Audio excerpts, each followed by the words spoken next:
As Tommy Joe Coffey looked on, the Ticats and Argos played an eventful game last Sunday that saw Hamilton slot back Rocky DiPietro break Coffey's CFL record for career receptions of 650. And the Argos' Gil Fennerty surpassed Bill Simon's club record for yards rushing in a season, 1,107. Meanwhile, Hamilton was a decisive winner of the game, 45-14, in the latest chapter of a rivalry that won't lose its edge tonight, according to Hamilton's Grover Covington. You know, we want to win. I don't really think a lot of guys dwelling on the part of just the sweep. It's just the way things happen, because we have, except for last week, we've been having close ball games with Toronto for years and years. And, you know, our first previous games we had with them, there was, you know, we won by maybe 5 points or 4 points, so it was pretty close.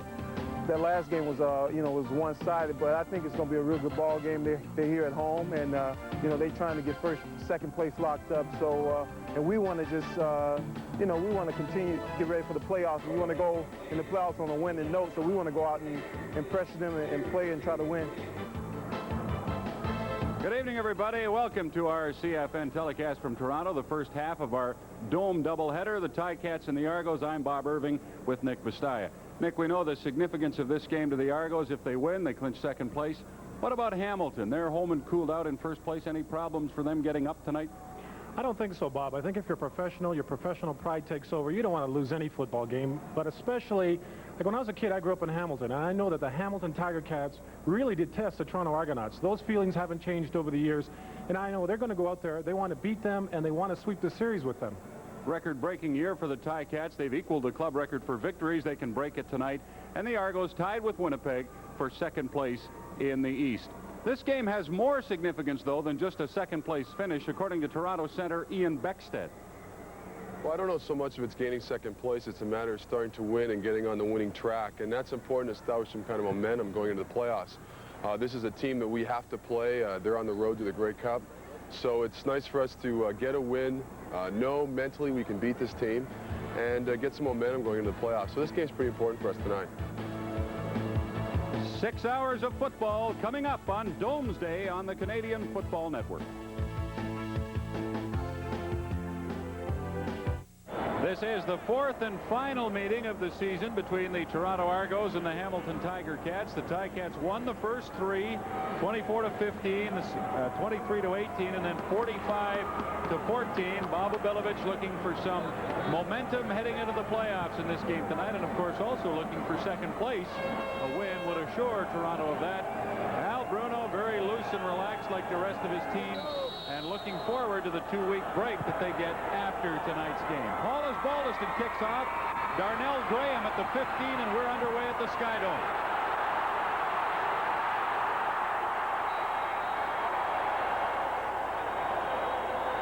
Big return for Darnell Graham.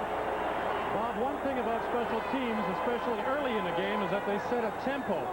Right now, obviously, the Toronto Argonauts are pumped up for this game. Rick Johnson playing his 6th game since coming out of retirement to play for the Argos, and they're going to go without a huddle right off the bat. That was a 57-yard kickoff return by Darnell Graham. From the Hamilton 38, Johnson over the middle. Bedford had a step, but Johnson overthrew him just a bit. You know, Rick Johnson, in my mind, has never really been what I consider a high-percentage quarterback. He's usually under 50%, but what he does give them, he gives them a leadership that they feel that they need, and also he's a big play guy. Young Darnell Graham is classified as a non-import player, even though he's an American. He didn't play any football in the States, though, and so he's classified as a Canadian, and he's a speedster, a track man who the Argos think they can develop. 2nd and 10 Argos at the Hamilton 38-yard line. Johnson gets time, throws for Darrell Smith, and he saw Rockford coming and made a great effort to get out of Rockford's way, a greater effort than to catch the football. Al Bruno's really pleased with Jim Rockford in the middle there. He feels he gives him a presence in the middle that perhaps was lacking earlier in the season. And you see Smith, he says, hey, I don't want any part of this. I'm getting out of here. There are more plays left in the game tonight, said Darrell Smith, and I'd like to be around for some of them. He wasn't going to catch that ball anyway. Lance Chomick will attempt a 45-yard field goal. The distance is there, and so is the accuracy, and the Argos take advantage of Graham's big kickoff return. And Hamilton score first. They lead the Ticats 3-0, and that score comes just 55 seconds into the game. Well, that's what they need, Bob, right off the bat. Get down there, put something on the board, get a little momentum builder. And I guess the thing they're going to have to really watch out for tonight is, unlike last week, don't let penalties, any kind of that foolishness, disrupt from continuity that you're trying to establish. Game last week in Hamilton, the Argos were ahead 14-5 in the second quarter, and then they started taking penalties and wiped out some big offensive plays they made, and they started turning the ball over, lost their composure, according to Bob Abilovich, and just fell apart and wound up losing by 31 points. You know, in composure, it's something that it's not a tangible that's on the field, but it is something that is extremely important, because if a team is poised and composed, they get the job done. If they're running out there helter-skelter, a lot of times it's just highly counterproductive. Ticats have asked Lance Chomik to kick off after the field goal, which he does. Goes out of bounds at the Hamilton 25-yard line, so Chomik will have to do it again from 5 yards further back. That field goal was Chomik's 30th of the season. Hamilton captain. So the Ticats should come out of this with pretty good field position as they shoot for their 12th win of the season, which would be a club record. When you're a professional, as we mentioned in our opening part of the show there, you come out to play, intensity, desire, all those things. It's not like a water tap that you turn off and on. When you're out there to play, you have to play every week. And if you come out with a lackadaisical attitude, a team that you don't consider as good as you is liable to come up and bite you pretty good. Well, we'll see if the Ticats have that tonight. They say they do. And yet we've seen teams who are secure in their finish in the standings not be as sharp as they would otherwise be. Too early to tell in this game. Wally Zatelny with a kickoff return, and he stumbles just as he looked like he was heading for some open territory at the Hamilton 44-yard line. And Todd Dillon will start at quarterback. Mike Kerrigan will play some tonight. Bruno wants to play him at least a quarter, but Dillon has really played well in the last two games and came off the bench 3 weeks ago to help the Ticats beat Winnipeg in an important game. Kerrigan hurt his shoulder a little bit in that game, so it's been Dillon's ball, and he has really done a job. Derek McAdoo looking to get over 1,000 yards on the season tonight, has close to 5 on his first carry. Came into the game with 976 yards. Yeah, he'll be the first, I believe tonight, he'll be the first Tiger Cat since Johnny Shepard did it in 1983 to go over 1,000 yards, and that's important. Having a well-rounded type of team or team effort on offense is important, and Hamilton can be accused of being primarily a passing team in the past. And McAdoo, one of their primary receivers, their second leading receiver, as a matter of fact, third leading, pardon me. Dillon forced out of the pocket, throws over the middle, and Tony Champion going up for the ball couldn't get quite high enough. Well, that's one thing that Dillon's going to give them that Kerrigan does not. In other words, the ability to move around in the pocket a little bit, buy himself some extra time. Of course, he's got to set to deliver that ball and give his receivers an opportunity to catch the ball. Paulus Baldiston has a 39.9 punting average, which is 6th in the CFL. Third down and 5. The football at the Hamilton 49-yard line.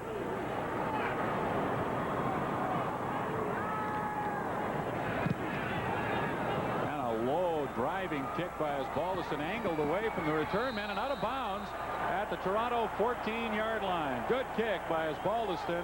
We're very early in the first quarter at the Skydome. 2 minutes, 10 seconds gone in the first quarter at the Skydome. The Argos lead the Ticats 3-0. Toronto with the ball at their 9-yard line after a 51-yard punt by Paulus Baldiston. Fennerty with the football left side, breaks a tackle across the 20 out to the 22. He'll have a gain of around 9 yards as Fennerty gets off to a good start. Hudson in the backfield with him as he's been all year. And Rick Johnson at quarterback. The receiving core, Emmanuel Tolbert back from a groin injury that kept him out for a long time. And the offensive line. And those are the people that Bob Abilovich wants for the playoffs, those 5 men up front. Both teams very healthy at this stage of the season. Second down and a yard, and the handoff goes to Hudson, who was stopped right around the 24, which is where he had to get to, and then he fell forward to the 25-yard line. You know, you think we'd see a lot of Fennerty tonight, Nick. He's run for more than 100 yards in each of the 3 games against Hamilton this season. And he's going at about 10 yards a clip. And that first play you saw evidence there, he just sliced through that ball so quickly, and he's into the secondary with that good high knee action before anybody on that line can react. And if he's ready to play, we've seen some guys where he's been less than effective. He's ready to play. He's going to be trouble for the Cats. And I think the other thing they want to try to do is get Hudson the ball a little bit and get him a little more involved. He's almost like the 6th offensive lineman out there at times. First down Argos at their 24-yard line. Ticats look like they jumped. There is a flag. Johnson throws, and Warren Hudson can't hang on. Sonny Gordon hit him just as the ball got there. There was some movement. I think it was Rod Skillman, the right end of the Ticats. Covington the other end. Walker and Lorenz inside. Darryl Corbin is back at middle linebacker. Robinson and Giftopoulos outside. And the secondary with Rockford at safety. He's been there now a couple of months, and they really like the job he has done. First down and 5. Argos up near their 29-yard line. The toss to Fennerty, left side, and he'll take it outside. Now he'll come back the other way, fumbles the ball, falls on it at the 31-yard line. Fennerty will gain a couple of yards in a rather adventurous carry. Anytime that you want a running attack to be successful, you have to get movement up front. In other words, those offensive linemen and Warren Hudson, especially because he's a blocker, have to move those guys back, allow Fennerty that first step, allow him some vision to see where he wants to go. And Hudson that time actually did an excellent job on Giftopoulos, just keeping contact and staying in front of him. And Rockford did a nice job to move up and make the stop. Second down and a couple, close to 3. Fennerty, and he's stopped in the backfield. Mike Walker. Now, how many times have we seen that in the past where Mike Walker just gets such a quick jump in the hole? He's a tremendous athlete, and you don't believe it. Guys that are 275, 280 pounds can move that well. That's his favorite move. He gives you his body, takes it away, comes with the arm over, and makes a play in the backfield. Kelvin Prunster, the right tackle for the Argos, won't enjoy watching that one in the film room tomorrow. But Mike Walker has beaten offensive linemen that very same way countless times. You ever beat you like that, Nick? Maybe once or twice. No comments. All right. Third down, Argos, and Glenn Harper to punt for the first time in the game. Earl Winfield waits at the Hamilton 33.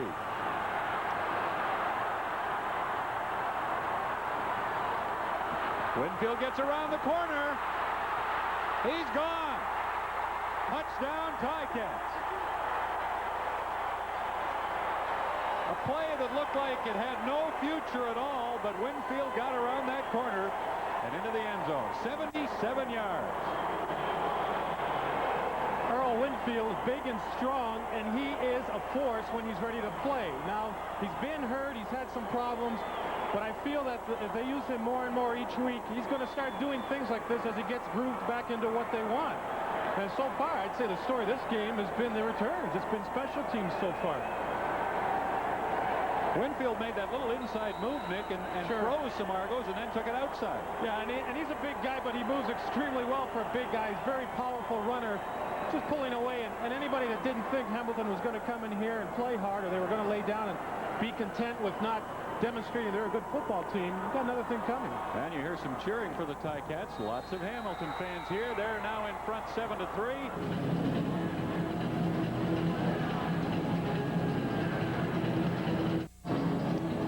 Earl Winfield with a spectacular 77-yard punt return for a Hamilton touchdown. The Ticats lead the Argos 7-3, 9:58 left. First quarter. Hey, I'm starting early. That's one already. I might get 4 today, Mom.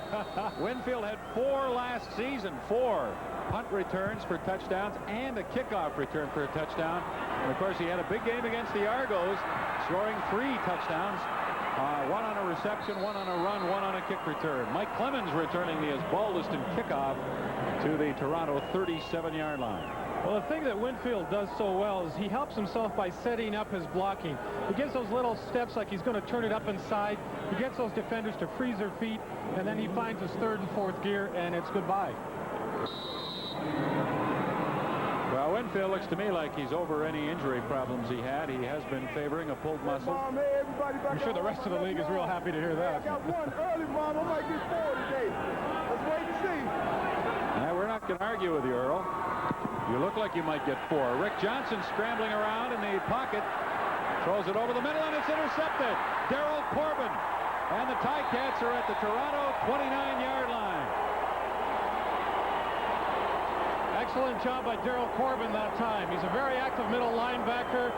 And what he does that's so well is that as Johnson starts to move out of the pocket in one direction, you see the linebackers go in the same direction. They know he's not going to throw back away from that side, or at least it's a long throw if he has to make it. So, and he tries to throw back across the middle. Corbin's trailer does an excellent job of picking that up, being alert. Hamilton right now has responded to the Argo challenge very well. What Rick Johnson saw was Paul Mazzotti open. He did not see Corbin until the ball got there, and the wrong guy had it. Here's an interception the other way. This is Chris Gaines, the middle linebacker for the Argos.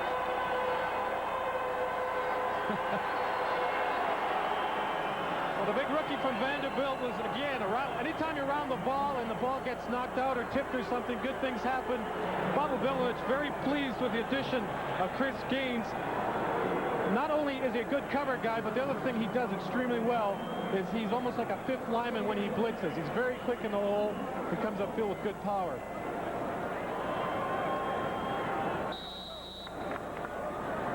So 2 consecutive plays feature interceptions by the middle linebackers. Ticats with a chance, Nick, to really seize early control of the game if they go in and score there, but it's been taken away from them just as quickly as they got that chance. Gil Fennerty on a first down carry, slipping and sliding for a couple out across the 30. Mike Walker made the stop. Well, they run the drop play there, and of course that's predicated upon a big upfield rush by the defensive lineman, and you want your offensive lineman to turn them outside. I don't know in a first down situation like that where they haven't had much success with a pass whether that's really going to be that effective or not. Chris Gaines has an older brother, Greg, who plays for Kansas City in the NFL, and a younger brother who plays college ball at Vanderbilt. 2nd and 8 Argos. Johnson puts it up long for Mazzotti, and he's got it at the Hamilton 40, knocked out at their 32-yard line. As I mentioned earlier, to me, Rick Johnson typifies or exemplifies a big play quarterback. This is the type of thing, this is the type of stuff that he likes to do, and it seems to me that the team has really responded in that sense since he's come here, that he is a competitive guy. He says, let's not fool around with this possession stuff. Let's go for that home run ball right away. 47 yards. Rick Johnson to Paul Mazzotti, who makes his 27th catch, turning into a dependable receiver in his 2nd season from Acadia. Argos trailing 7-3, have it on the Tiger Cat 32. Johnson gets lots of time, but not enough. As Skillman finally gets through on a big loss. Rod Skillman is not a flashier guy, is not a flashy lineman. I mean, Walker and Covington get all the publicity, but he's been there a few years. He's very steady, very strong, and again, he helped the secondary does such a good job of covering that enables him to get through, buys a lot of time for those defensive linemen to get in Johnson's face. Skillman had 17 sacks last year. That was his 4th of this season, so he's way down, but the Ticats still view him as a very dependable player. 2nd down and about 25 for the Argos. Johnson again gets time and throws short to Tolbert, but it's behind him. Sonny Gordon with the coverage. And so the Argos will have to punt. And Bob Bilovich looks again at a struggling offense. We're very early in the game, and they have made a couple of big plays. But what a horrible year it's been offensively for the Argos. Well, they've had a lot of problems at their quarterback position. The other thing that tonight is they got to be really aware of is the Hamilton defenders play very tough. They play a lot of bump, they clutch, they grab, they try to intimidate you with forearm shots to the face. And Johnson's receivers have got to help him out by doing things to escape that clutch and grab style of the Tiger Cats. Glenn Harper to punt. High kick. Earl Winfield at the 12. And this won't be number 2 on the night for Winfield down at the 13. 7-3, the Ticats lead. 6:50 left. First. The Hamilton touchdown came on a 77-yard punt return for a major by Earl Winfield at 5:02 of the first quarter after Lance Chomick had kicked a field goal for Toronto. And the second quarter will begin with the football at the Toronto 25-yard line, and the Ticats, Todd Dillon at the controls, in possession. Again, stay with us. We have lots more to come this game, and then Calgary and BC. Dave Hodge and Neil Lumsden from Vancouver as soon as this one's over. Well, at 10:30 Eastern time anyway.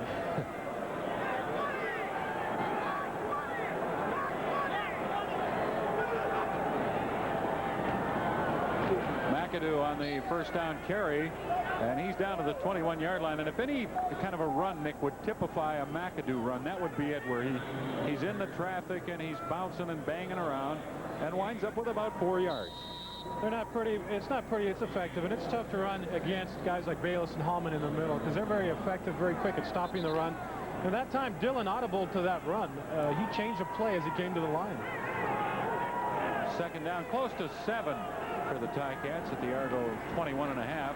Dillon gets it away with heat coming. McAdoo, nice catch, breaks a tackle, and can't quite get to the end zone. Ed Berry upends him at the Toronto 2-yard line. Well, as you were mentioning, that Derek McAdoo is a multifaceted player. Reminds me of Tim McRae of Saskatchewan a lot. The fact that not only is he dangerous when he carries the ball, he's a hard-nosed guy that once he gets out into the open field, makes things happen. And again, you're looking for that mismatch, a linebacker, running back. Linebackers usually can't keep up to them. That's a good throw by Dillon, who put a lot of steam on the ball. He was backpedaling while he threw it. Got it out there nicely to McAdoo. First and goal. Ticats, Toronto 2. McAdoo left side. Touchdown, Hamilton.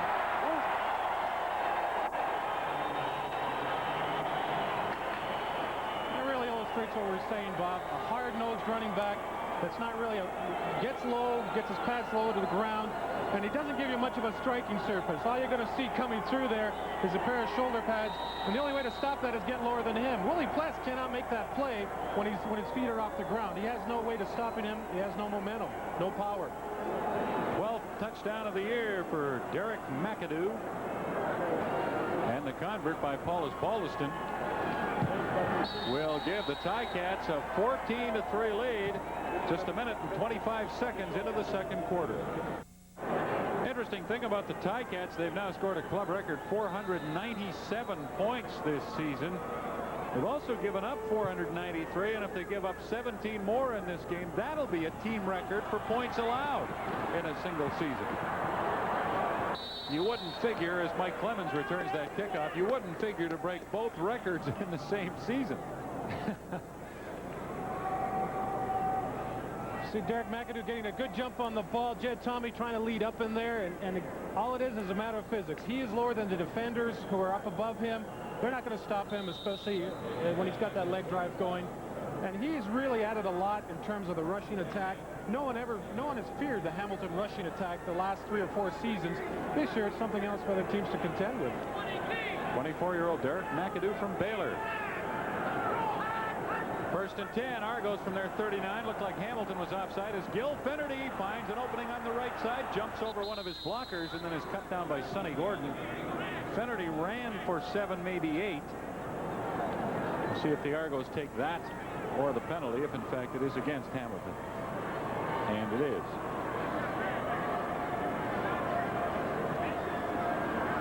For the Argos to do anything tonight, they obviously have to get this man involved as much as possible. And he has a real stutter step, inside shoulder move, outside attack type of running style. He's very deceptive in that very seldom are you going to hit this guy head on and really rock him.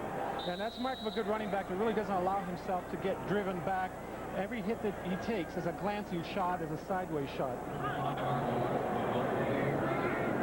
Argos decided to take the penalty. They'd have been 2nd and 3, so they figure they'll take 2 cracks at making 5 from their 44. Their 1st and 5 penalty avoids the first tackle by Frank Robinson across the 45 out to the 47 for a gain of 3. They will have 2nd and 2. Well, the leading tackler for the Hamilton Tiger Cats is Frank Robinson, who came into the season with 69 tackles and 4 interceptions, 3 fumble recoveries. So that tells you that this guy is around the ball a lot. His uncle Dave Robinson played a lot of years with the Green Bay Packers as a linebacker, so you might say it's in the family blood. Robinson, one of 18 Ticats who's dressed for every game this season. 2nd and 2, Argos from their 47. Fennerty, big opening left side, turns it upfield, still on his feet down to the 44 of Hamilton. Well, the one thing to do if you want to take Grover Covington out of a game or you want to slow him up is pull the tackle from the opposite side. The right tackle, Kelvin Prunster, pulls, blocks, does an excellent job of knocking Grover Covington out. Gil Fennerty cuts up right in behind that, and that's the kind of stuff, the bread and butter stuff, that the Argos run so well right there. Talking about Fennerty's efforts against Hamilton this year, Nick, he carried the ball in the 3 previous games. He carried the ball 36 times for 375 yards against Hamilton. That's more than 10 a carry. And the question you asked then is, why did he only carry it 36 times in those 3 games? I mean, that's 12 carries a game. He's averaging 10 a pop. Although he had some big runs in there, obviously. Well, I think a lot of that has to do, Bob, with they've struggled all year offensively speaking, and you get behind in a situation to play catch up. You're not going to run the ball. You've got to throw the ball. You've got to move it vertically down the field. And I don't think it's so much anything to do with Fennerty, though he's had his problems sometimes this year also. But he's gotten beat up early in the season, and he's played a lot. He's played games. He's only missed 2, but a lot of the times, the games that he's played, he's been rather ineffective. Stephen Jordan injured. He's the Eastern finalist for the CFL's most outstanding rookie. Enos Jackson of Edmonton, the West final. Rick Johnson fakes right on 1st down and then puts it up long, looking for Colbert, but the pass a little bit underthrown. Johnson didn't seem to really get the force into that ball that he wanted, and it kind of drifted away from Tolbert at the last minute. It certainly did. The other thing was you would expect Emmanuel Tolbert to read that ball a little better perhaps and make that cut sooner to the ball. As it was, he ran that post pattern. If he was all able, he should have cut that off a little bit and may have had a shot at catching that ball. Disappointing year for Tolbert. He played only 9 games, missed 8 with a groin injury, only 29 catches. And they expected so much when he signed with the Argos as a free agent earlier in the year. Johnson on 2nd down for Bedford, the pass high, and there's a penalty flag. 2nd and 10 play from the Argo 43. And it'll be 3rd and 10 from the 43, unless the Ticats push them back 10 and take them out of field goal range. And they about the limit of Chomik's field goal range where they are now. Holding. Toronto number 65. Decline. 3rd down. Sean McEwen is called for holding. The Ticats will decline it. One thing about the Hamilton defense, over the years they've impressed me. They don't try and beat you with fancy defenses or trick plays. All they do is they figure we'll get better people, better athletes than you have, and we're going to whip you one-on-one. If we can do that, we'll have success, and that seems to be what they like to do. 3rd and 10, Argos. Chomik will try a 50-yard field goal. It's long enough, and it's good. Lance Chomik hits a 50-yard field goal.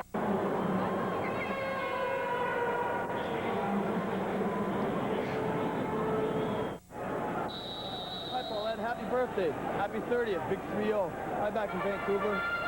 Jason Riley of the Ticats sending some greetings from the Skydome in Toronto, where Wally Zatilny returns Lance Chomik's kickoff to the Hamilton 32 after Chomik kicked a 50-yard field goal, his 2nd of the night. And that's accounted for all of Toronto's scoring as they trail Hamilton 14-6. 10:45 left in the 2nd quarter. Well, you wonder at this point if Mike Kerrigan's going to see any action, and we mentioned earlier that he's going to need to, but Dillon so far has played well. There's a couple times he feels that it seems to be that he's gotten a little bit rattled, but he's done a good job of hanging in there and moving his ball club. Well, Todd Dillon did have some very good games in his couple of years in Ottawa. They decided to let him go, and the Ticats happy to pick him up last year. Nice to have a quarterback with his credentials as your number 2 man. Jed Tommy carries on 1st down for 4 or 5, and there's the man generally acknowledged as number 1 quarterback with the Ticats, Mike Kerrigan. Hurt his shoulder a little bit against Winnipeg 3 weeks ago. They took him out of the game, though, not because he was hurt, but because he wasn't playing very well, and they found out later that he was injured, but almost back to 100% healthy now. 2nd and 6 from the Hamilton 36 for the Ticats. McAdoo With the short pass over the middle, Holman made the stop, but McAdoo looks like he got enough for a first down, and he did. Well, one pattern established early in this game so far is Todd Dillon throwing over the middle.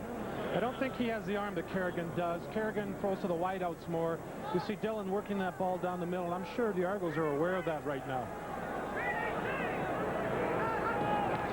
From the 42, Dillon drops the pass, steps up with the rush coming, gets away from Tulka.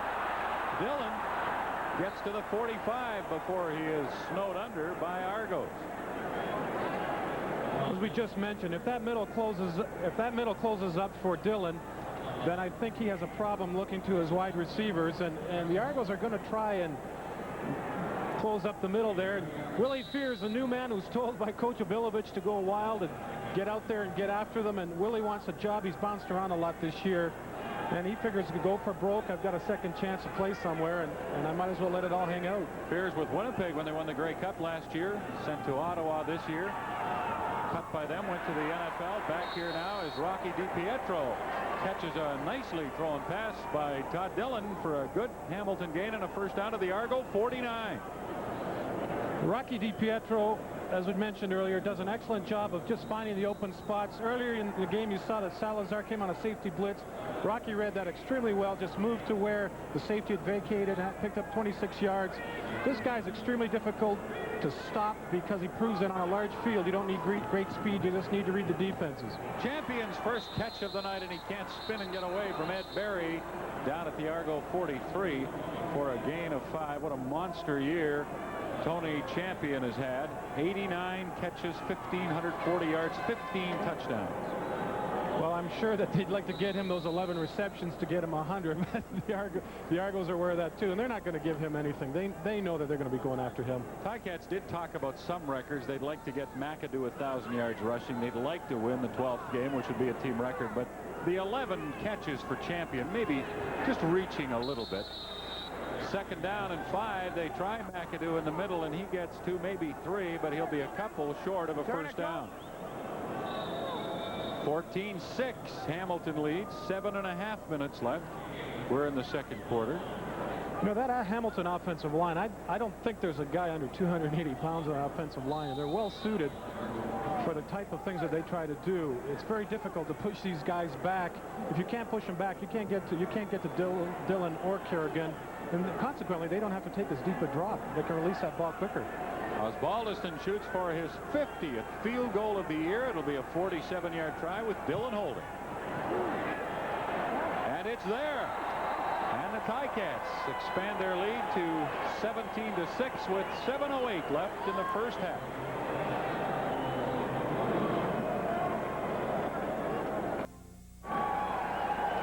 Lance Chomick is 3 for 3 in the field goal department for Toronto. Just kicked his third, and the Argos trail the Ticats by 8, 17-9. 2:52 left in the first half at the Sky Dome. Lance Chomick kicks off.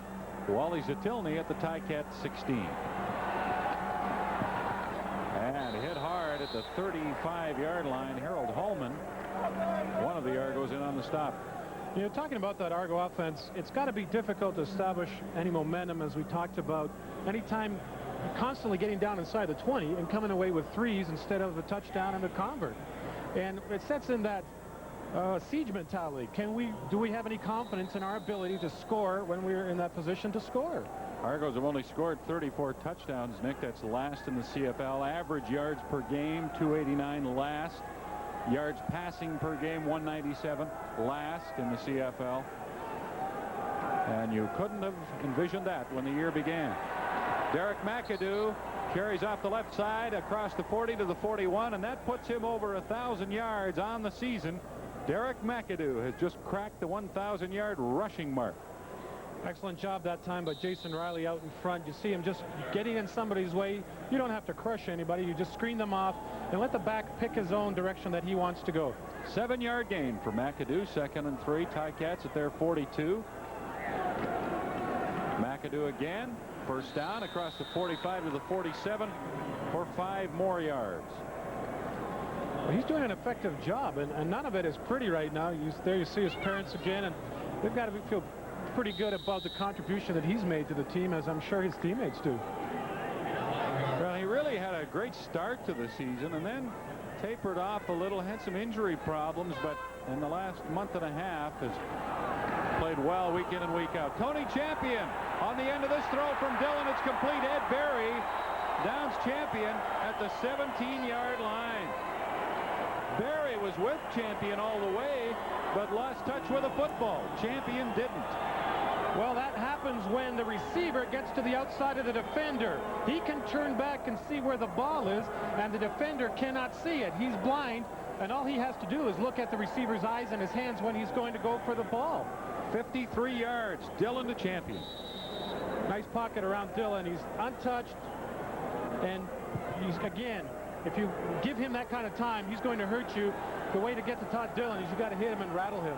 Derek McAdoo, left side, gets away from the first Argo, down near the 12 for a gain of 4, maybe 5 yards.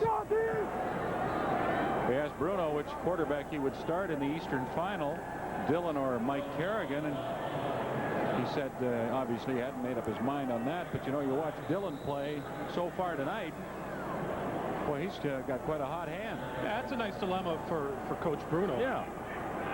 Love to have those kind of problems. 2nd and 6. Ticats at the Argo 12. Dillon just puts it out there for Champion, who can't hang on. Champion had beaten Berry, got position on him, but couldn't bring the football down. Berry may have gotten in there to break it up. Coach Obilovich wanted his defensive backs to do a better job of covering this week than they did last week. In other words, if we get a good upfield rush in Dillon's face, then I want you guys to be like glue on those receivers, crowd them a little bit. Don't give them room to operate out there on that big field. And Ed Berry, I think, a little bit lucky that time. Little lucky, although he did pull Champion away from the football, as Baldiston will attempt a 19-yard field goal with Dillon holding. And it's good, and so Hamilton now has a lead of 20-9 with 1:39 left in the first half at the Skydome. Again, the Argos can clinch second place if they win tonight.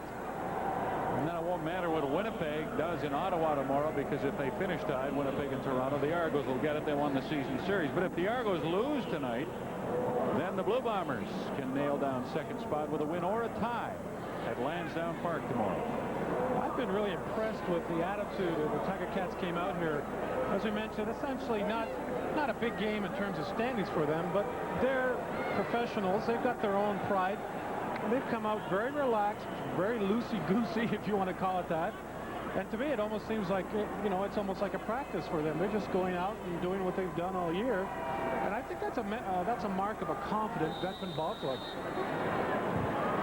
Well, that's the way the Edmonton Eskimos play every week.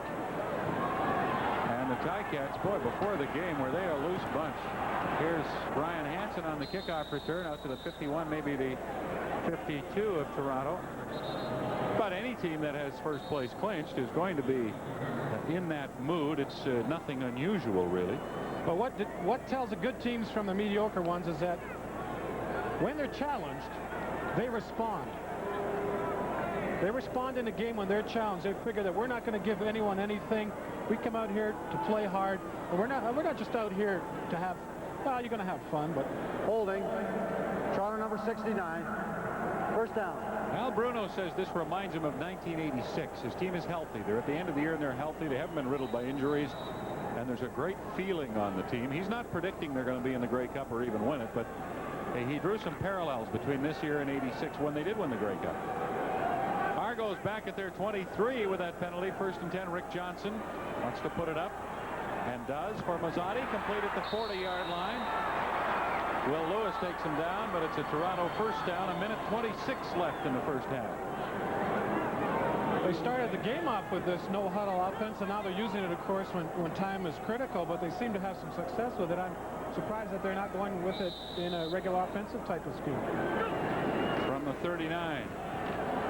Johnson for Darrell Smith, and it's broken up by Lance Shields, who was a step away from picking that off, and Smith wasn't far away from catching it.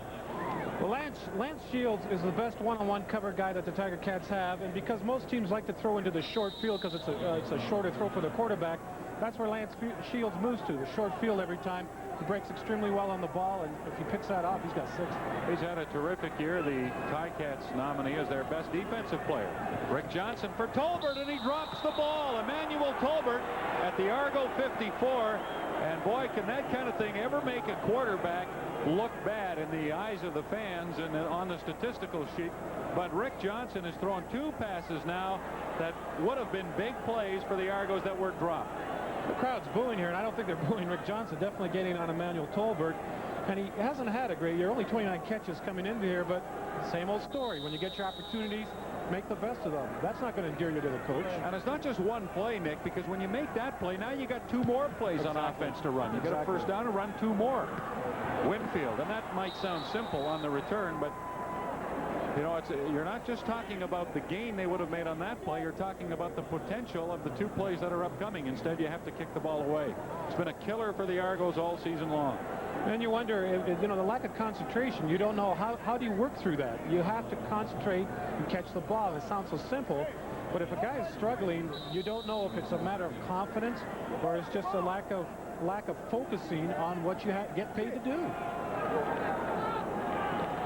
Todd Dillon having an outstanding first half. From the 46, 1:06 left in the half, and Dillon's not going to quit yet. He throws deep for Wally Zatelny, and this is knocked away. The pass underthrown. Zatelny running a post pattern. Dillon got crunched pretty good once he released that ball, and it could be a roughing the passer call here. The Argos got called for quite a bit of that last week.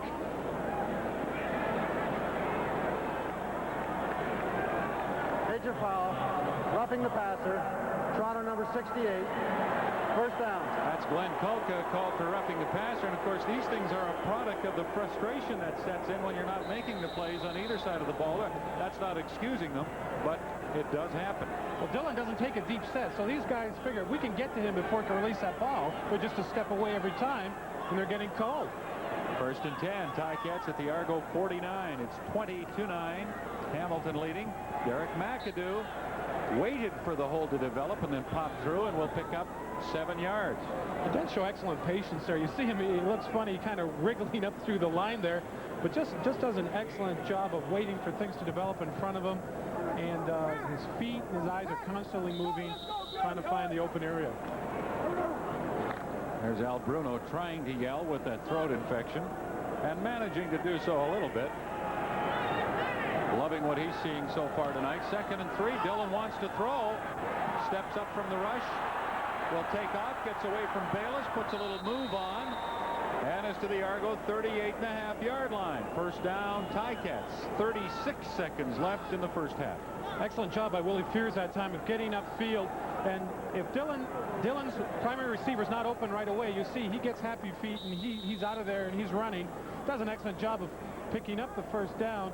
But if the Argos can flush him sooner or later, they're going to get that ball. Clock is running. It's down to 27 seconds. The Ticats aren't using the clock very well right now. Champion with the football, and he'll head for the sideline and get out of bounds at the Argo 27, a gain of 11 and a first down with 19 seconds left in the half. That's a great thing about the Canadian League with this wide field. They throw a little pass like that. It looks like it's going parallel, and you're going to pick up 2 or 3 yards. But by the time he's turned it up and taken out of bounds, it fools you. He's got 10, 11 yards. What a different year for Champion. He caught 16 passes last year, Nick, in 9 games. Of course, he was injured, and that's why he wasn't productive. The year previous, he had caught 74 passes for 1,200 yards. Timeout. Hamilton. But he's healthy. He's been healthy all year, and he is just having a great season. And the other guy that in the Western Division that parallels that is Don Narcisse. There's a perfect example of a guy from one year not really doing anything because of injury situation, coming back and essentially having a brilliant season the following year. And you know that's got to make them feel good because they lost Winfield and they figured, what are we going to do? And someone else has to pick up the slack. Someone else has to respond. And they're certainly getting that now. The difference there being the Champion had done it before, whereas Narcisse was a bit of an unknown quantity, although the Riders believe he would be a frontline receiver if he could stay healthy, and he has been that all season long. Dillon conferring with Al Bruno.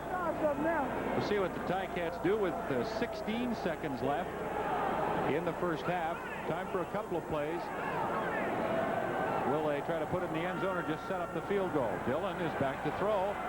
Over the middle, wide open, Lee Knight down at the 15-yard line, a gain of 12 and a first down with 10 seconds left in the half.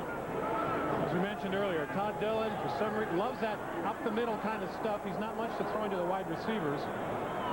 It's a flag on the field there for something. Maybe someone yapping at the ref. Well, I don't know. Glenn Kulka is back in the Hamilton backfield, still talking to McAdoo. Don't know if that has anything to do with it or not. Sensible conduct. Charter number 70. First down. Oh, it's Harold Hallman who's called, and obviously he said something to one of the officials. And so the ball is moved to the Argo 7.5, and not only that, it stops the clock with 10 seconds left in the half. Not a heads-up play by Harold Hallman right there. First and goal. Dillon for Winfield, but he had stopped, and Dillon threw long. 5 seconds left now, and the Ticats won't take any chances with losing the chance to score with time expiring. They'll send out their field goal team. I'm sure Coach Abilovich or Joe Moss will have something to say to Harold Hallman. Don't lose your poise. You always end up hurting yourself and the team. Again, don't get involved in those little personal battles. Think in the broader picture. Think of the team. Yeah, I expect a message along those lines will be conveyed at halftime in rather strong terms to the Argos as Paul Baldiston gets a 15-yard field goal. 3 seconds to go until halftime, and the Tiger Cats have a 23-9 lead, a 14-point lead. Not much in the CFL, but remember now, the Argos are the team that's 14 points down, and scoring points has been a major problem for them all year. Well, Hamilton has certainly not come out and played patty cake. They're playing hard, and Coach Bruno's got to feel good about this because now they've got 2 weeks off, and a lot of times teams seem to lose a lot of intensity when they're not playing on a weekly basis, and you've seen that happen the last 2 years where the Eastern finalist has lost the game to the second-place team to go to the Grey Cup. And a lot of that had to do with perhaps not playing that game that week or not being focused during your week of practice, having too much time off.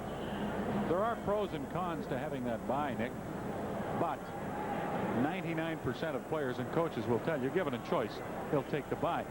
Well, sure, you've got a 50% chance of going to the Grey Cup right away. You have to play one less game. You have to win one game to get to the Grey Cup as opposed to 2. And you can get healthy. If you got banged up a little bit, you got time to rest. That heavily outweighs the negatives. Here's Clemens eventually with the ball on a bouncing kickoff, stopped at the Argo 25-yard line.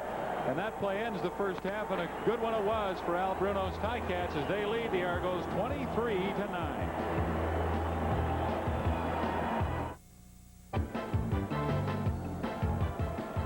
Nick, what do you suppose Bob Abilovich had to say at halftime? And we're only guessing, of course. It's a family show, Bob, so I don't know if I should elaborate. But he's going to harp on the same things he said last week. Hey, you guys, let's do a better job of staying away from those penalties. That Harold Hallman thing where you lose your poise deep in your own end, get yourself in a lot of trouble. That's just a prime example of a team that's, mentally a little bit in disarray. Al Bruno, rather contented look on his face. Why not? Zatilny has a hard time with the kickoff that begins the second half, finally gets a handle on it, and is down at the Hamilton 39-yard line. Elliott and Visco make the stop on Wally Zatilny. I'm a Wally Zatilny fan. People don't realize that this guy has put up 1,501 yards of total offense this season in punt returns, kickoff returns, and pass receptions. So he's a key part of the team. And you see Mike Kerrigan coming back in, and we said earlier, this guy's got to get some work. If he's going to be your starting quarterback, or even if he's not, Al Bruno wants to know right now, instead of finding out a couple weeks down the road that this guy's not ready to play. And this is the luxury you have when you're in Hamilton's position with first place clinched. There's no way in the world you take Dillon out under normal circumstances. But Kerrigan has to play, so why not now? And his first pass is a completion to Richard Estelle up to the 37, but the ball is fumbled, and the Argos get it. Momentum changer, and this is an excellent spot now for the Argonauts to come out offensively, put together a drive, and score some points, then get right back into this football game. Kerrigan, the master of the timing offense, probably the best in the league at that. Just good defensive play. Anytime you gang tackle, you have 2 or 3 guys around the ball hitting that receiver, good things might happen, such as that. good, crisp start for Kerrigan, but the end result of the play is a downer for the Ticats, and perhaps will give the Argos a lift if they can cash it in. Fennerty from the 35 and carries to the 32 for 3 yards. Ticats have done a good job of containing Gil Fennerty tonight. Well, that time it was the same play that they had shown earlier in the game. Prunster coming across and trying to trap on Covington. They played it better that time. Rick Johnson, 4 out of 14. If they catch the ball, the Argo receivers, he's 6 or 7 out of 14. And that whole picture looks much different. If 2nd down and 7, Argos, Hamilton 32. Johnson, and this pass was low, intended for Bedford, not thrown well by Rick Johnson, who knows it. And so the Argos again can't go in and score a touchdown after getting something to go their way. Yeah, that 1-2 kick is reminiscent of a chorus line. Certainly doesn't do anything for your confidence. And again, you're coming away with 3 when you need 7. And this is probably the coach's biggest concern when you're in that scoring position, not getting what you want. Real bright spot for the Argos since early in the year. Chomik got off to a terrible start, but he has really come on and kicked the way he has all his career throughout the season, and he hits a 39-yard field goal.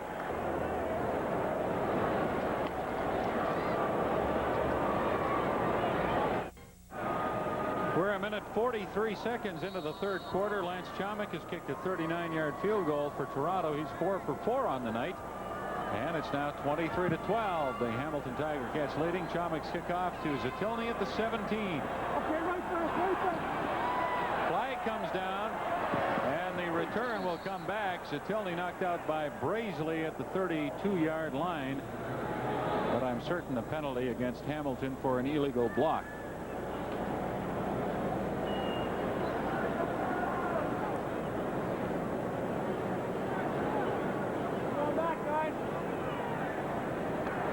Illegal block. Hamilton, number 79. 1st down. So the Ticats are pinned back at their 14-yard line. Mike Kerrigan. Napierkowski was called on the penalty. Kerrigan with his 2nd offensive series at quarterback, replacing Todd Dillon. And he starts from, well, almost the 15. And he will throw. Wide open is Champion, and he drops the ball. Tony Champion, as the Argos had a breakdown, found a large hole down that sideline in the Toronto secondary, and he couldn't hang on to the ball, which was thrown just a little bit low. I guess his eyes got real big when he saw what was going to happen here, but what happened is that the Argos are trying to run a coverage where the corners are coming up, and the halfbacks have to come over and cover the wide receivers, and he doesn't get over there in time, and it looks like 6 points. He just couldn't hang on. Mike Kerrigan, 2nd and 10 from his own 15. He's thrown 2 passes, 1 caught and then fumbled, and that one dropped. And this one intended for Richard Estelle is no good up at the 25, and it's batted away by Doran Major. I think that Argo defense has really played quite well. They're doing a better job of what Coach Abilovich wanted, was to crowd those Hamilton receivers, make them work to try and get open. And that's the only way you can disrupt a timing offense, which Hamilton does better than anybody in the league. Argos have only given up 23 points a game on average, Nick. That's the 2nd best mark in the CFL. The Edmonton Eskimos, of course, have the best defensive record. 3rd and 10, Ticats. They're 15. Osbaldiston, another low driving kick. Clemens at center field. And what's he going to do? Well, he was going to go wide left. Then was indecisive for a moment and was tackled by Pete Giftopoulos. Clemens is trying to work to where the wall is, where it's almost like a picket fence, where once you get outside of that, you contain the defenders inside. Hamilton just did an effective job of forcing him to run laterally and not allowing him that seam to turn up. You just get the feeling every time Clemens or Winfield or Zatilny get the football on those returns. You get the feeling that there's potential every time for something exciting to happen. Fennerty on 1st down from the 54. Grover Covington reaches out and makes a nice play to stop Fennerty for a gain of a yard. Well, it's kind kind of funny. Gil Fennerty, he worked on his upper body strength in the off-season, but Gil Fennerty trying to fend off Grover Covington with a straight arm is just not going to cut it. Grover is big and strong. 33 years old. He's played every game this year. He leads the team in sacks with 15, second to James Curry in the CFL. He just keeps rolling along. Rick Johnson on second down wants Darrell Smith long, and it's intercepted. Lance Shields, pardon me, at the 5 of Hamilton. And he can't dance away from Colbert at the 13-yard line. 11:09 left, third quarter. Ticats lead by 11. Seventh interception of the year for Lance Shields gives the Ticats the football at their 12-yard line, first and 10. Mike Kerrigan for his third series, and this time he hands off to McAdoo after throwing the last 2 times Hamilton had the ball. I think the problem here with this particular play was that you get the 2 receivers, Tolbert and Smith, the same side, but getting knocked off the pattern there. You had 2 of them in the same area, and what happens is that more defenders are converging in that area. Had the receiver bracketed, Lance Shields had him deep, did an excellent job of just catching that over the shoulder like a receiver would and getting a fairly decent return. Shields in his 4th year from Drake University. Second down and about 3 or 4 for the Ticats, and they get close to a first down but are a yard short. Bobby McAllister, the backup quarterback for the Argos tonight, as they drop John Kangemi to number 3 status for this week at least. Earlier in the week, deciding to dress McAllister. I don't know if he's going to see any action tonight. I know, being an eager rookie, he'd like to, but I still think before you can play, you have to be around a little bit, learn the system, pay some dues. 3rd and a yard. Ticats from their 21 as ball is in the punt. Good kick. Clemens at the 45. Spins back to his left. And will he find the room he's looking for? No, he won't. He's down at the 45. 10:04 left, third quarter. Hamilton leading 23-12. And Rick Johnson, we expect him to stay in there. He hasn't played badly. Nick, again, he's had a couple of drop balls. He has thrown 2 interceptions. They've had their opportunities. I think he's done a good job of leading the squad. I still don't believe he's got that full complement of plays that you need to diversify your attack enough. I think they've still kept it relatively simple, and that works in Hamilton's favor. If they know he has certain tendencies or certain things they don't have to worry about, then they're going to take away those plays from them. Giftopoulos shaken up. Interesting in a game of such importance to the Argos, though, that they would sit Kangemi down and activate McAllister, who they really don't know what he can do. McAllister, he's hardly played at all, but their confidence in Kangemi can't be very high, I wouldn't think. No, I don't think so. It may also have something to do with he was critical when Gilbert Renfro was let go, and perhaps that didn't sit well with Coach Abilovich. Argos start from their 45. And there was movement on the right side of the Toronto offensive line, which drew Grover Covington into the fray. It'll be against the Argos. Procedure. Toronto number 63. That's right. Still first down. Right guard Jim Kardash. Well, what happens is Rick Johnson's going to change the inflection of his voice to try and draw the defenders off. Unfortunately, Jim Kardash himself jumped that time. He was doing an excellent job. First and 15. Johnson, good time, and his pass intended for Colbert is incomplete up at the 52-yard line. Ticats once again had very good coverage. Well, they're again very effective with that bump type of coverage that they like to run and harassing the receivers down the field. One of the toughest things for a receiver to do is to become real physical with the guy playing across from you. You physically push off and get away from the defender and then turn around and have to have those soft hands to catch the ball. It's tough to do. Second down and 15. Argos at their 40-yard line.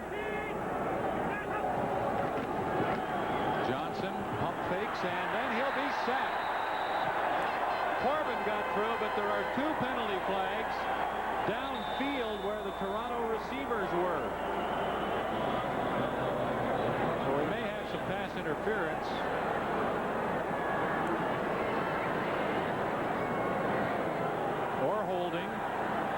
difference. Well, as we just mentioned, that the Hamilton defenders like to harass those receivers. They like to push and grab some clock. Unfortunately, that time he should have let go a lot sooner. Holding. Hamilton number 20. Repeat second half. Will Lewis is called for the holding penalty. And it's a 10-yard call. It's not the same difference as interference. I correct myself, because if it's interference, you get a first down. It's a 10-yard penalty, so it's second down and 5 now for the Argos at their 50. Johnson to Darrell Smith. Then he catches the ball at the Ticat 46-yard line. It's a start. It's not spectacular, but it's a good start.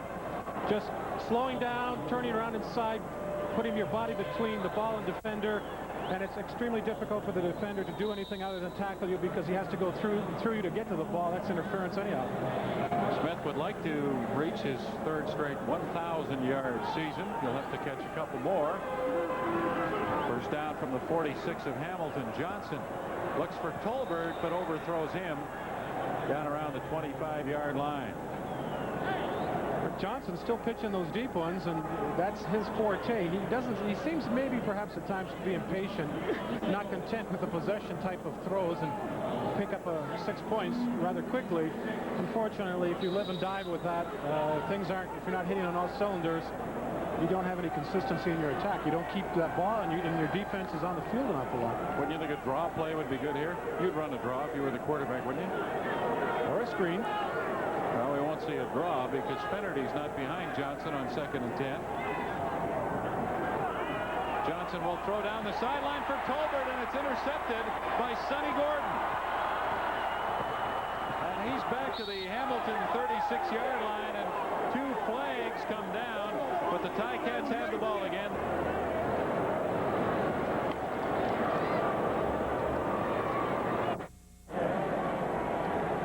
Minutes left in the game at the Sky Dome, unless we have overtime. The 4th quarter will open with the Toronto Argos 1st and 10 at their 39-yard line, and down by 10 points to Hamilton 23-13. Rick Johnson to Darrell Smith, good for a 7-yard gain.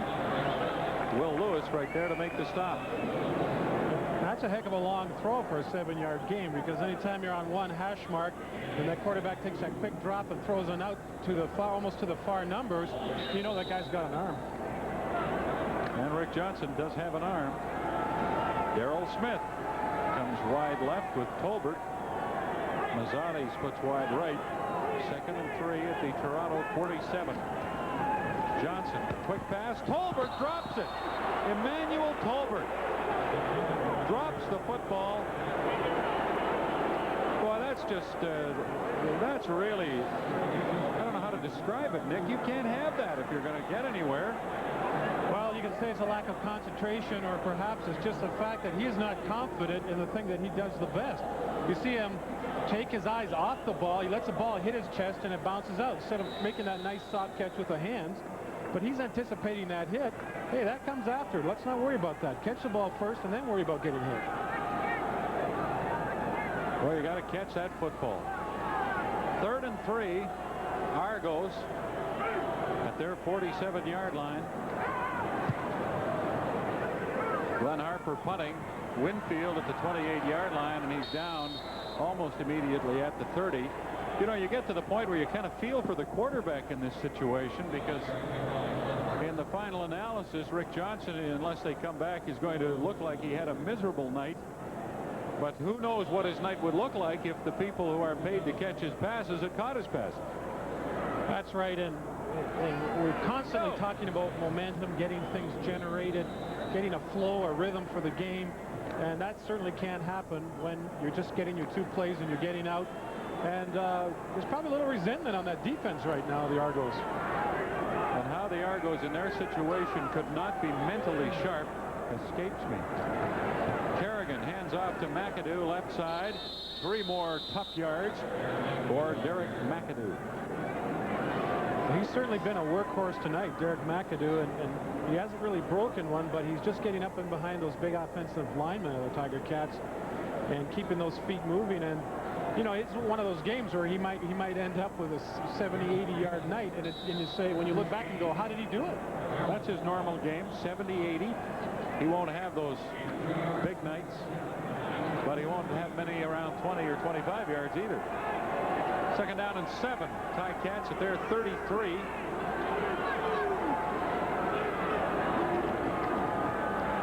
Kerrigan looking for DiPietro. Well covered by Doran Major. And once again, Kerrigan is unable to complete a pass. And so the Ticat punt team heads out there. I don't know if we'll see Todd Dillon again or not. He had an excellent first half. They wanted Kerrigan to play. He's played a little over a quarter now. Will they put Dillon back in? I don't know, but it seems to me that offensive line of the Tiger Cats is really, they did a pretty good job in the first half of protection, but with Kerrigan in there, they seem to feel that we really need to protect this guy a little bit longer because of his lack of mobility. And if you lose Dale Sanderson, that's going to hurt an awful lot, because he really is a mainstay in there. He kind of anchors that line, and that 260 might be a little bit misleading.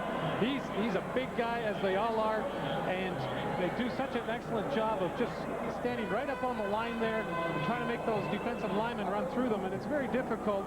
You tire out quickly when you're trying to push all these guys like Dirks and Gorell, who are well over 300 pounds. Ball is Baldiston to punt. Ball at the Ticat 33. 12.5 minutes left in the fourth quarter.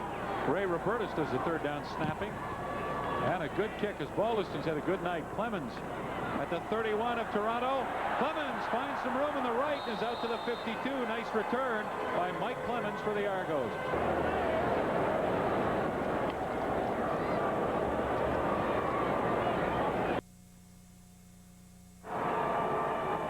Another long night for the Toronto Argo offense as they trail the Ticats 23-13 with 12 minutes and 15 seconds left in the fourth quarter at the Sky Dome. Argos from their 52 after a nice kick return by Clemens, and Rick Johnson is going to run with it and lose a yard, but there are penalty flags down. Hamilton center Dale Sanderson injured the last time the Ticats had the ball, but we understand it's not a major problem.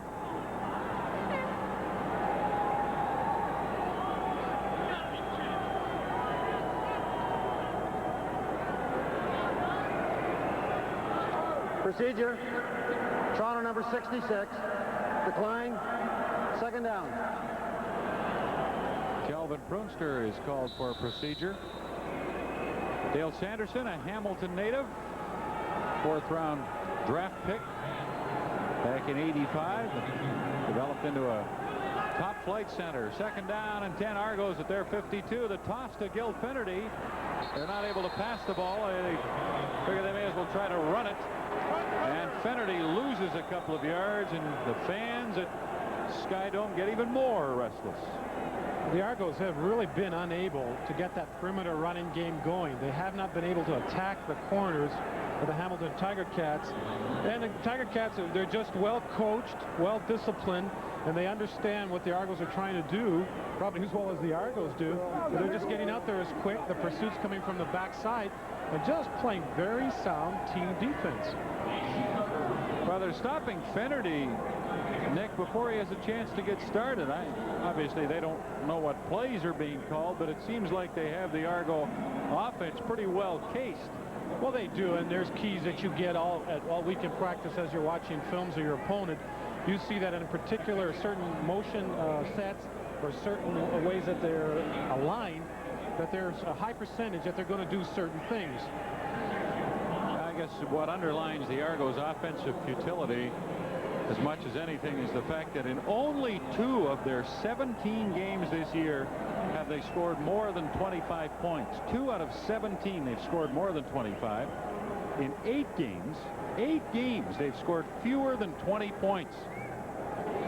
Well, I think you made mention that their 288 yards a game is probably the poorest production in the league, and that stems from their quarterback woes, the inability of Gilbert Renfro to get things going for them. And you bring in another quarterback who hasn't played for a couple of years, and really to expect him to do a heck of a lot for you is maybe optimistic. He's going to try and do the best job he can, but he's not familiar with what's happened the last couple of years in the league.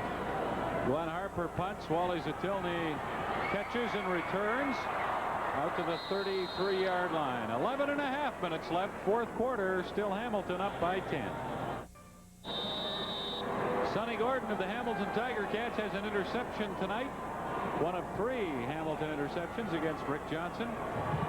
The Ticats lead the Argos by 13 with 8 minutes, 20 seconds left.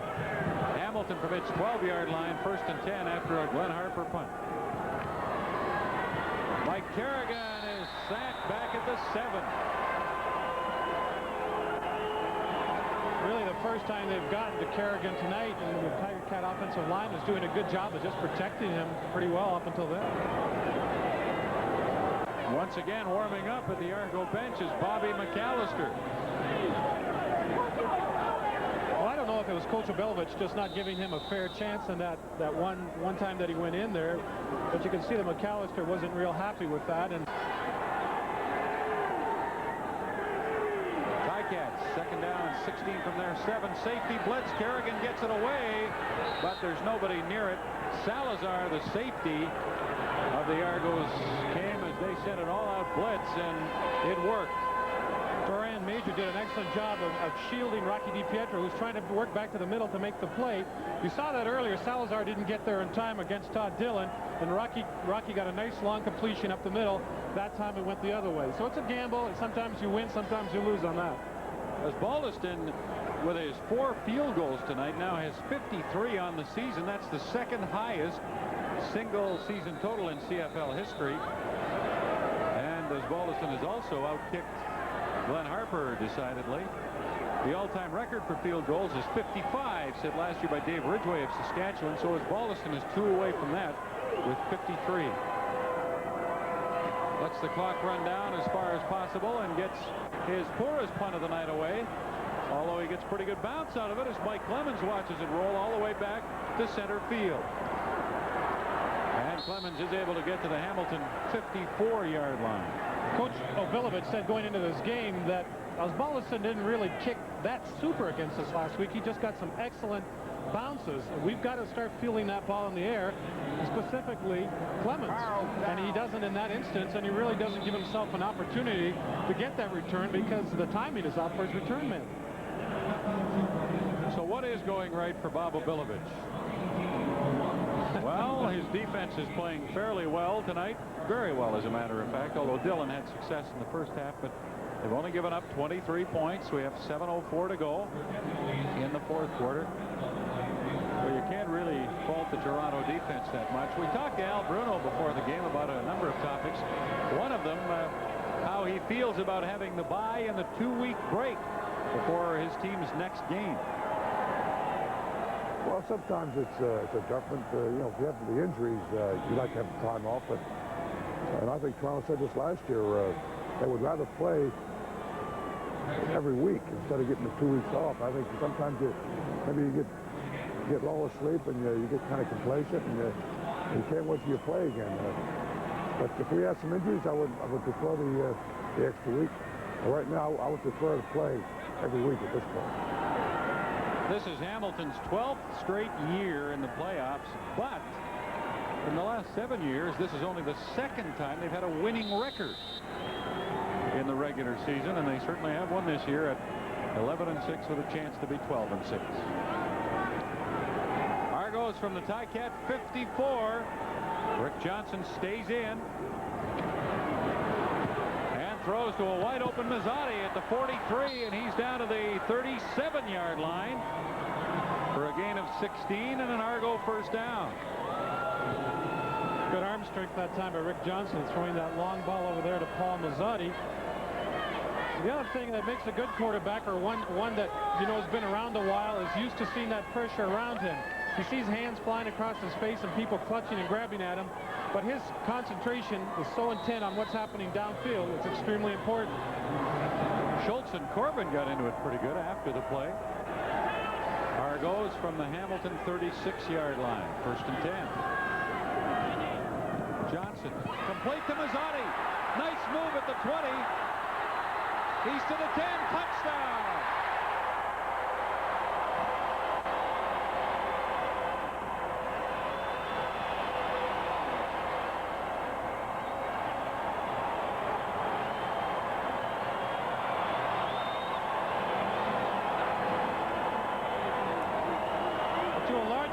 what was missing from the Argos offense is that ability to finish off plays when they get in the scoring area.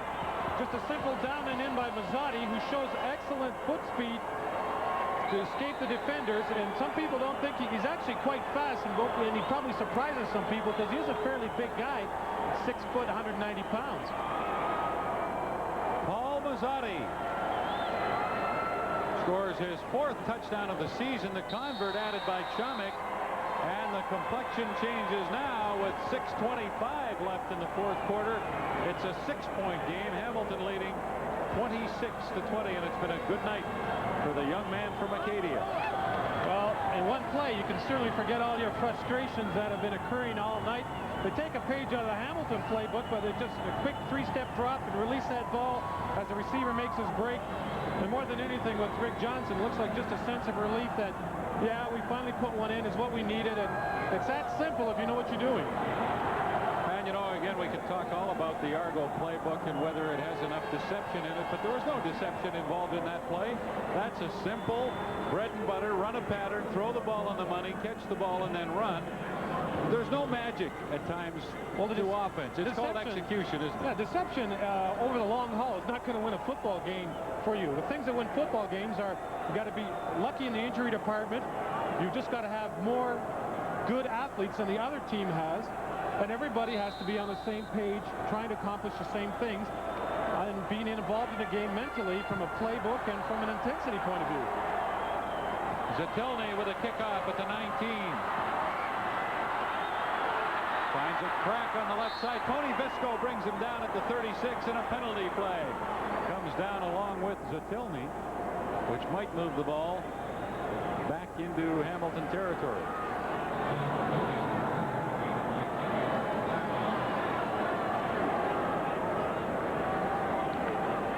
So the Argos hit the elusive 20-point plateau, and they haven't gotten there very often this year. Now Bruno not liking the looks of things. Illegal block. Hamilton number 74. First down. Steve Jackson called for the illegal block. So the Ticats back to their 20-yard line. Argo defense needs to come up big here. Right now, they've got them deep in their own end. 6 minutes or so left on the clock. They really need a big effort right now.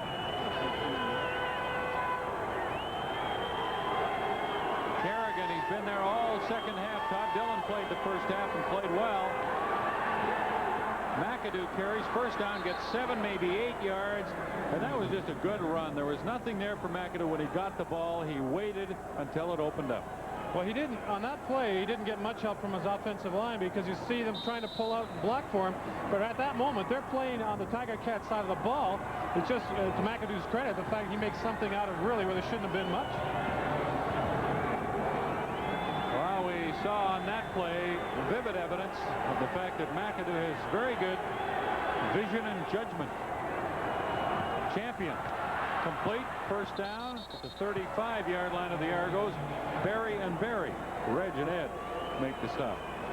Looks like Mike Kerrigan is also starting to feel a little bit more comfortable. He feels like he's starting to hit some kind of a groove here, working very nicely. And that kind of stuff, that timing throw, it's almost impossible to stop. You've got to play off that receiver, especially a guy like Champion. And then you come up and make the play, but he's going to get his first down. 4 minutes, 52 seconds left in the 4th quarter. Ticats get the play off with 1 second left on the 20-second clock. Jed Tommy fumbles. No signal yet. Hamilton got it back and gained close to 5 yards on the play. You know, the Argo defenders are going to be trying to get that ball, obviously, and as one guy's tackling the running back, the rest of the people around him are going to be trying to rip that ball out or pine at it. And he got stung pretty good right at the line there and spinning around, and that helmet pops, gets right on flush on the ball and knocks it loose. And you got to be opportunistic in a situation like that. They get the ball, they're in excellent scoring position. Second down and 6 yards to go. Ticats at their 39. Kerrigan under pressure, throws, and Champion drops it at the 50. Very catchable. Tony Champion upset. It would have been a Hamilton first down. He's dropped 2 tonight, and the Ticats will have to give the ball back to the Argos. Well, Mike Kerrigan probably didn't get as good a throw as he wanted because he was being rushed for the halfback blitz from the other side of the field. But still, the ball was catchable, and Tony Champion knows that as well as anybody. Based on tonight's play, we have found a weakness in Champion. He's not real good on those low passes down around his ankles. There's a little trouble with those. Because Balderson hasn't had much trouble with anything tonight. 4 field goals, excellent punting average. And with 3:40 left, he'll punt it again. Braisley at the 35. Carl Braisley down at the 38. Good coverage by the Ticats with 3:33 left, fourth quarter. Hamilton leading 26-20. You don't see those big returns that you'd been seeing in the first half. I think a lot of that just has to be that the kickers have been told by the coaches, hey, never mind the distance in your average. Get a little more height in the ball. Give us a chance to get down there and cover it and prevent those long returns. And Balderson's done a good job. Rick Johnson from his 38-yard line.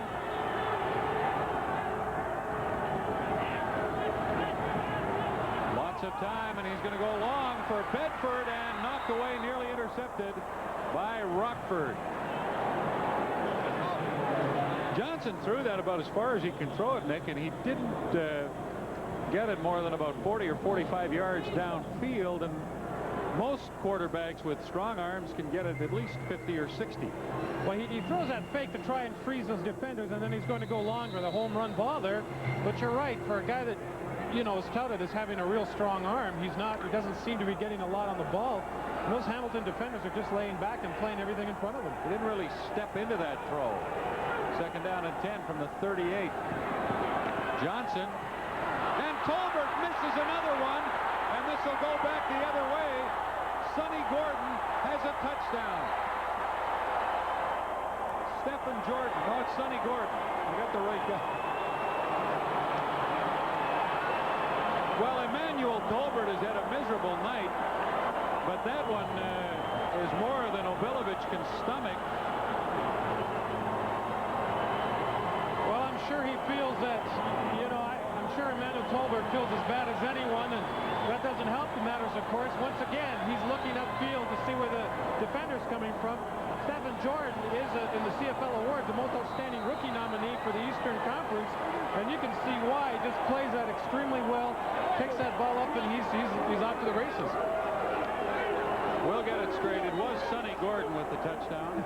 It's a very damaging and probably game-ending blow for the Argos. As Balderson with the convert. Hamilton ahead by 13. You see the story. 2:55 left, a 13-point Hamilton lead. And the Argos are now really in a jackpot as Mike Clemens has a nice return to the 50-yard line up to the 51 of the Argos. But they need to score right away and then score again if they're to win this one. Well, it was Stephen Jordan last week who had a 77-yard touchdown return, and this week it's Sonny Gordon with a 38-yard touchdown return. And Rick Johnson, I guess, making a half-hearted attempt to cover that, but you know, he's got to feel pretty bad. Again, there's an example that he was intercepted for a TD. If you know the story behind it, say, hey, really, I guess it wasn't my fault, but you know, it shows up on my stats.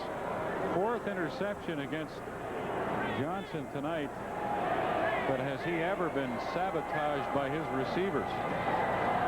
And that was the ultimate just a moment ago. Here's a screen to Ryan Hansen. And it'll get the Argos close to 10 yards to the Hamilton 50 with 2 minutes and 40 seconds left. And they will go without a huddle. Well, the interesting thing is that I think a lot of teams came in this season seeing those two rookies at the defensive halfbacks for the Tiger Cats, and they figured, boy, oh boy, here we go. We're going to feast on these rookies, and it hasn't been the case.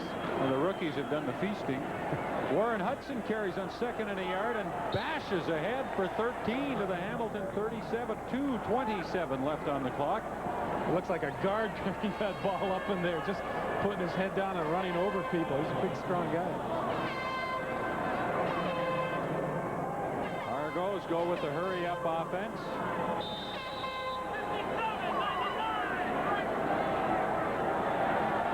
Johnson calling the play as they line up. Has time and has a receiver, and it's complete. Down to the 22-yard line to Emmanuel Tolbert, who says, there, you see, I can catch the ball. Frustrating night for the man they call the ETE, frustrating season injury-wise. Johnson audible that time to Tolbert, so I like to see the fact that he figures, all right, forget what you've done. I want you to catch a ball. I'm still going to throw it to you. It's important for you to get a little bit of confidence back in your abilities. Johnson chased out of the pocket, puts it in the end zone, and Bedford makes the catch, but he's out of touch. Bedford out of bounds when he caught the ball. Good job by Johnson to get it down there on the run. A minute 58 left. Rick Johnson is showing good pocket presence. It's just that Brian Bedford ran out of room on the sidelines there. You know, Emmanuel Tolbert, getting back to Tolbert, we probably picked on him a little bit tonight. That's not to say he can't play. I mean, the guy's been around 10 years. It's just that I think with his past performances, you expect a higher level of production from him. Well, I don't think we picked on him, Nick. He's had a lousy night. He'd probably be the first to say that. The pass this time is to Tolbert, and it's complete. Down to the 16-yard line, but it'll leave the Argos with a 3rd and 3. A minute 52 left on the clock.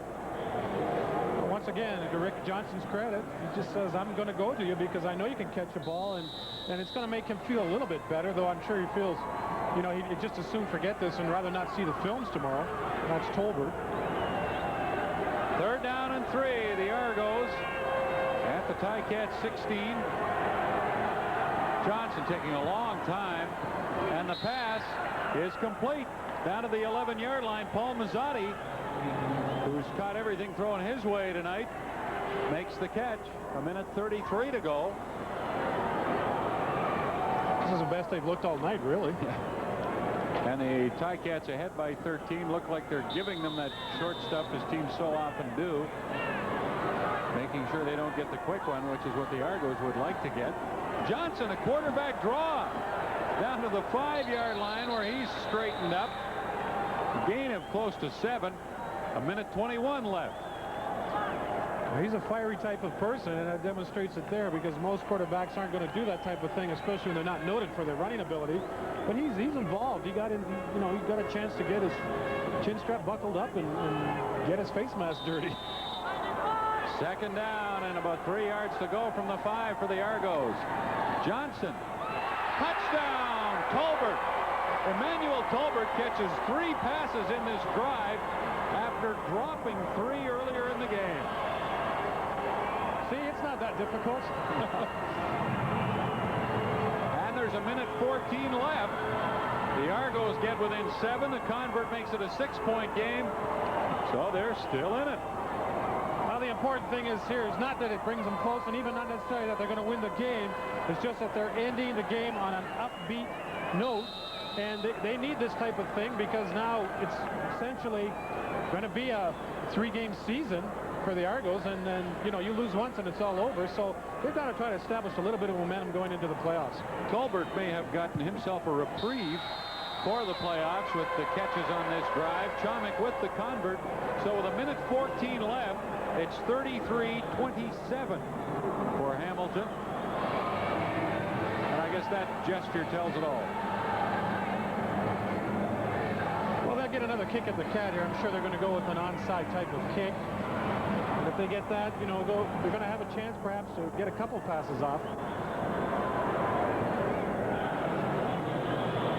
Johnson doing an excellent job here, showing good poise, looking off the defenders. You see him look to his right, getting everybody to rotate or concentrate that direction, and then coming back to his left and finding Tolbert in the open. Another well-executed play on offense. Good throw by Johnson. Tolbert making an excellent reception. Good coverage by Sonny Gordon. There wasn't any room to throw that ball except where it was thrown.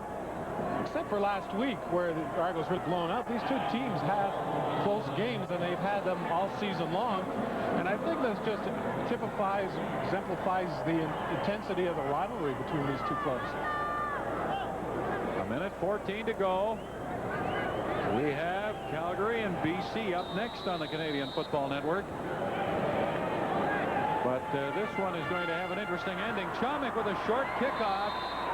And Carl Braisley nearly got to the ball before the Ticats did. But Pete Giftopoulos alertly grabbed it just before Braisley got there.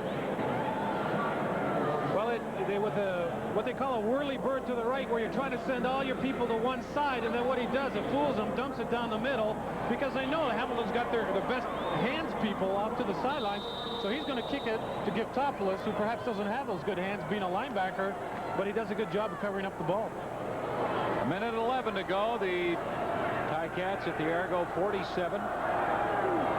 Mike Kerrigan has played the second half at quarterback, and he hands off to Sam Laux, who's in the game. Laux gets about 4 yards up the middle. Clock is running. It's down to 1:02. 1 minute now, and the Argos will call their timeout after this play. 50 seconds and only 2 left on the 22nd clock. Kerrigan hands to Laux, and he gets down to the 40. It'll be 3 yards short of a first down, but there are penalty flags. Somebody move. And if it's against the Argos, it'll be a killer of a penalty. Second play, D. Watch draw 3. Procedure. Hamilton, number 21. Decline. Third down.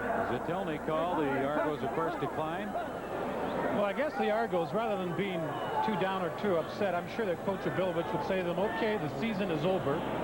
Forget what's happened. We cannot help our own fate now. We're coming into the playoffs, and it's strictly, like we said, a 3-game season. If you win 3 games, you win the whole thing, and that's the way they have to approach it. See, I don't believe this. The Argos did not call their timeout, Nick. The clock is running. It's down to 30. They didn't call a timeout. Osbaldiston is going to try a 47-yard field goal, which he makes with 24 seconds left, which takes the game out of reach anyway now at 36-27. But you had to call your timeout there. They haven't called it earlier in the half, had they? I don't know. Again, that's just having presence of mind to do something like that and realizing what the situation is. And that's uncharacteristic of Argo teams. We saw earlier this year when they're playing the BC Lions under the dome out there, where they were still in the huddle, and BC did that quick onside kickoff and recovered the ball. And those types of things drive a coach crazy, because it's important that somebody out there take charge and have some presence of mind on the field to understand what's going on around them. Osbaldiston's 5th field goal of the night. There's no point saving your timeout for when you have the ball, because you can do something about the clock when you have the football. You run the hurry-up offense and save yourself time, but there were 20 seconds, 20 ticks on that clock that the Argos could have saved had they used their timeout. Osbaldiston's had a strong game tonight, and he was a little erratic earlier in his career as a rookie, but he's really, along with that strong leg of his, he's done an excellent job of really coming on and improving his accuracy. And he's had a good night tonight, accuracy-wise, distance-wise. Mike Clemens with a return of the kickoff. And the pinball is bouncing around pretty good up to the 47-yard line. Osbaldiston 5 for 5 on the night, raising his season field goal total to 54. Just one short of Dave Ridgway's single season record. Well, Coach Bruno's got to feel, as Paul Osbaldiston does, pretty good about what their team has done tonight. Maybe their motivation was less, and sometimes that kind of thing is overplayed, because that only carries you so far into a game. After that, it's strictly blocking, tackling, catching the ball, and things like that. Rick Johnson, and he's hit just as he tried to throw that ball. It comes loose, and the Ticats recover. Tim Lorenz, and it was Mike Walker who made the turnover happen. Well, I'll tell you, Mike Walker did a tremendous job that time, and it's late in the game, and if you think the Hamilton Tiger Cats defensively are just content to run the clock out, forget it, because they're coming hard and they're pushing upfield real hard. Not only does he beat the lineman, but he gets past Fennerty and just does an excellent job and shows why the guy is an all-pro. Just a tremendous effort by Mike Walker. 9 seconds left, so the Toronto Argos will have to rely on the Ottawa Rough Riders to beat Winnipeg tomorrow if Toronto is to finish second and have home field in the semifinal. If the Blue Bombers win or tie in Ottawa, they will get second place. It's not an ideal situation because you're certainly not the master of your own fate. You kind of get in by the back door. Well, it gives Winnipeg a chance to do something constructive on the last weekend of the season, and they haven't done much lately with 6 losses in a row. Definitely some frustration right now on the part of the Argo defense. So I think they played well enough to win tonight. They unfortunately didn't get the kind of support that they'd like. But that's what makes football the interesting game that it is, I guess. Well, the point total is 36 by Hamilton, but one of them was on an interception return for a touchdown. And turnovers set up some of the other points. So they're going to give us Baldiston a shot at a field goal, which would tie Dave Ridgway's single season record of 55 if he makes it. Now the penalty flags come down as time has expired. Count violation. And it's a Hamilton number 10. time count violation against Todd Dillon. I don't know why they did that.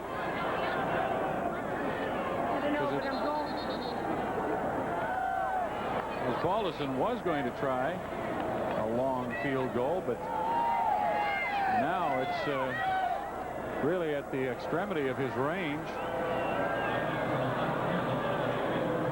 And now they move the ball back to the Argo 43. Loss of down. 3rd down.